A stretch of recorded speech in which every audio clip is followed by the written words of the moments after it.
ಯಾರೆಲ್ಲ ವಾಟ್ಸಪ್ನ ಯೂಸ್ ಮಾಡ್ತಾ ಇದ್ದೀರಾ, ಇವಾಗ ವಾಟ್ಸಪ್ಪಲ್ಲಿ ಒಂದು ಆಪ್ಷನ್ ಬಂದಿದೆ, ಅಲೋ ಶೇರಿಂಗ್ ಅಂತ ಅಂದ್ಬಿಟ್ಟು. ನೀವು ಯಾವುದೇ ಸ್ಟೇಟಸ್ ಹಾಕೋದಕ್ಕೆ ಹೋದಾಗ ಅಲ್ಲಿ ಆ ಒಂದು ಆಪ್ಷನ್ನು ಕೂಡ ಕಾಣುತ್ತೆ.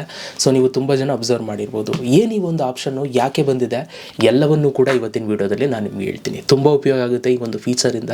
ಸೊ ನೋಡೋಣ ಅದೇನು ಅಂತ. ಅದಕ್ಕಿಂತ ಮುಂಚೆ ನೀವೇನಾದ್ರು ಫಸ್ಟ್ ನಮ್ಮ ಒಂದು ಯೂಟ್ಯೂಬ್ ಚಾನಲ್ ನೋಡ್ತಾ ಇದ್ದೀರಾ ಅಂತಾರೆ, ಸಬ್ಸ್ಕ್ರೈಬ್ ಮಾಡದೆ ನೋಡ್ತಾ ಇರೋರು ಸಬ್ಸ್ಕ್ರೈಬ್ ಮಾಡ್ಕೊಳ್ಳಿ. ಯೂಟ್ಯೂಬಲ್ಲಿ ನೋಡ್ತಾ ಇರೋರು, ಫೇಸ್ಬುಕ್ಕಲ್ಲಿ ನೋಡ್ತಾ ಇರೋರು ಫಾಲೋ ಮಾಡ್ಕೊಳ್ಳಿ. ಸೊ ಬನ್ನಿ ಇವತ್ತಿನ ವಿಡಿಯೋನ ಶುರು ಮಾಡೋಣ. ಓಕೆ, ಸೊ ಫಸ್ಟು ನೀವು ವಾಟ್ಸಪ್ನ ಓಪನ್ ಮಾಡ್ಕೊಳ್ಳಿ. ವಾಟ್ಸಪ್ ಓಪನ್ ಮಾಡ್ಕೊಂಡಾಗ ನಿಮ್ಗೆ ಈ ಥರ ಬರುತ್ತೆ. ಆ ಒಂದು ಆಪ್ಷನ್ ಫಸ್ಟ್ ಎಲ್ಲಿದೆ ಅಂತ ತೋರಿಸ್ಬಿಡ್ತೀನಿ. ಅದಾದಮೇಲೆ ಅದರಿಂದ ಏನು ಉಪಯೋಗ ಅಂತ ನಾವು ನೋಡೋಣ. ಸೊ ವಾಟ್ಸಪ್ ಓಪನ್ ಮಾಡ್ಕೊಂಡು ಇಲ್ಲಿ 3 ಡಾಟೆಡ್ ಲೈನ್ ಮೇಲೆ ಕ್ಲಿಕ್ನ ಮಾಡಿ. ಅದಾದಮೇಲೆ ಸೆಟ್ಟಿಂಗ್ಸ್ ಮೇಲೆ ಕ್ಲಿಕ್ನ ಮಾಡಿ. ಸೆಟ್ಟಿಂಗ್ಸ್ ಮೇಲೆ ಕ್ಲಿಕ್ನ ಮಾಡ್ಕೊಂಡು ಇಲ್ಲಿ ಪ್ರೈವಸಿ ಮೇಲೆ ಕ್ಲಿಕ್ನ ಮಾಡಿ. ಇಲ್ಲಿ ಕ್ಲಿಕ್ ಮಾಡಿ ಸ್ಟೇಟಸ್ ಮೇಲೆ ನೀವು ಕ್ಲಿಕ್ನ ಮಾಡಿದಾಗ ಇಲ್ಲಿ ನಿಮಗೆ ಅಲೋ ಶೇರಿಂಗ್ ಅಂತ ಅಂದ್ಬಿಟ್ಟು ಇಲ್ಲಿ ಒಂದು ಆಪ್ಷನ್ ಬರುತ್ತೆ. ಸೊ ಇಲ್ಲಿ ನಿಮಗೆ ಆನು ಆಫ್ ಆಪ್ಷನ್ ಇದೆ. ಸೊ ಸದ್ಯಕ್ಕೆ ಇದು ಆಫ್ ಆಗಿದೆ. ನೀವು ಬೇಕು ಅಂದರೆ ಇದನ್ನು ನೀವು ಆನ್ ಮಾಡ್ಕೊಳ್ಬೋದು. ಸೊ ಇದು ಏನು ಉಪಯೋಗ ಅಂತ ನಾನು ನಿಮ್ಗೆ ಹೇಳ್ತೀನಿ. ಇದು ಇಲ್ಲೂ ಕೂಡ ತೋರಿಸುತ್ತೆ, ಮತ್ತು ನೀವು ಯಾವುದೇ ಒಂದು ಸ್ಟೇಟಸ್ ಹಾಕೋದಕ್ಕೆ ಹೋದಾಗಲೂ ಕೂಡ ತೋರಿಸುತ್ತೆ. ಎಕ್ಸಾಂಪಲ್, ಇವಾಗ ನಾನು ಒಂದು ಸ್ಟೇಟಸ್ ಯಾವುದಾದ್ರೂ ಹಾಕೋದಕ್ಕೆ ಹೋಗ್ತೀನಿ. ಬನ್ನಿ, ಒಂದು ವಿಡಿಯೋ ಕ್ಲಿಪ್ಪನ್ನು ನಾನು ಇವಾಗ ಸ್ಟೇಟಸ್ಗೆ ಹಾಕ್ತಾಯಿದ್ದೀನಿ. ಸೊ ಇದನ್ನು ಹಾಕೋಕ್ಕೆ ಹೋದಾಗ ಇಲ್ಲಿ ಕೆಳಗಡೆ ಸ್ಟೇಟಸ್ ಬ್ರ್ಯಾಕೆಟಲ್ಲಿ ಕಾಂಟ್ಯಾಕ್ಟ್ಸ್ ಅಂತ ಇದೆ. ಇದ್ರ ಮೇಲೆ ನಾವು ಕ್ಲಿಕ್ ಮಾಡಿದ್ರೆ ಇಲ್ಲಿ ನಮಗೆ ಒಂದು ಆಪ್ಷನ್ ಬರುತ್ತೆ, ಅಲೋ ಶೇರಿಂಗ್ ಅಂತ. ನಾನು ಅಲ್ಲೇ ತೋರಿಸೋದನ್ನೆಲ್ಲ ತೆಗೆದುಬಿಟ್ಟು ಅದು ಇಲ್ಲಿ ತೋರಿಸ್ತಾ ಇದೆ.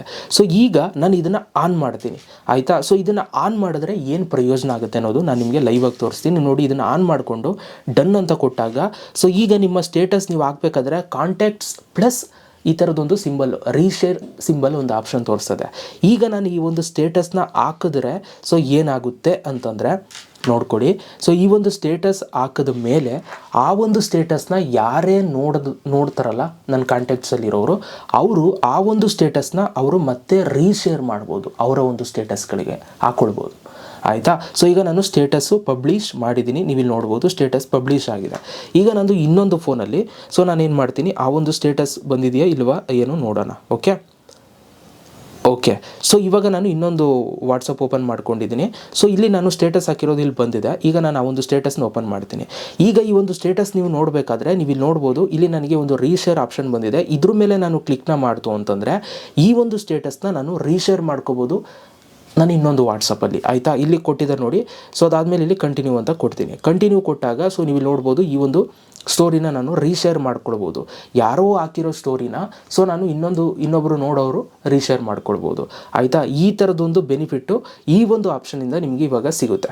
ಈ ಒಂದು ಆಪ್ಷನ್ ಯಾರು ಆನ್ ಮಾಡ್ಕೊಂಡಿರ್ತಾರೋ ಅವ್ರದ್ದು ಮಾತ್ರ ನೀವು ರೀಶೇರ್ ಮಾಡ್ಕೊಳ್ಳೋದಕ್ಕೆ ಸಾಧ್ಯ. ಈಗ ನೀವು ನಿಮ್ಮ ಸೆಟ್ಟಿಂಗಲ್ಲಿ ಹೋಗಿ ಆನ್ ಮಾಡ್ಕೊಂಡ್ರೆ ನೀವು ಹಾಕೋಷ್ಟು ಸ್ಟೇಟಸ್ನ ಯಾರು ಬೇಕಾದ್ರೂ ಕೂಡ ಅವರ ವಾಟ್ಸಪ್ ಸ್ಟೇಟಸಲ್ಲಿ ಶೇರ್ ಮಾಡ್ಕೊಳ್ಬೋದು, ಆಯಿತಾ.